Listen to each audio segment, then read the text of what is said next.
Meus amigos, eu queria falar com vocês nesse domingo abençoado a respeito do Salmo 9, versículo 11.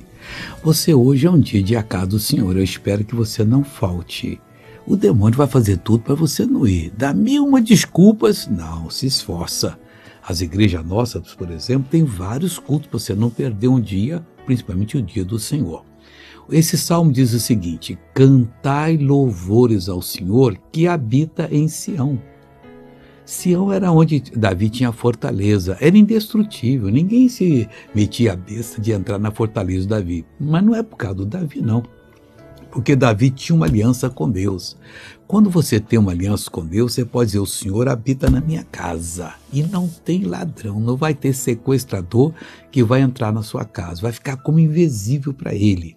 E ele diz assim: anunciai entre os povos os seus feitos. Nós temos que contar para tudo quanto é gente o que Deus está fazendo.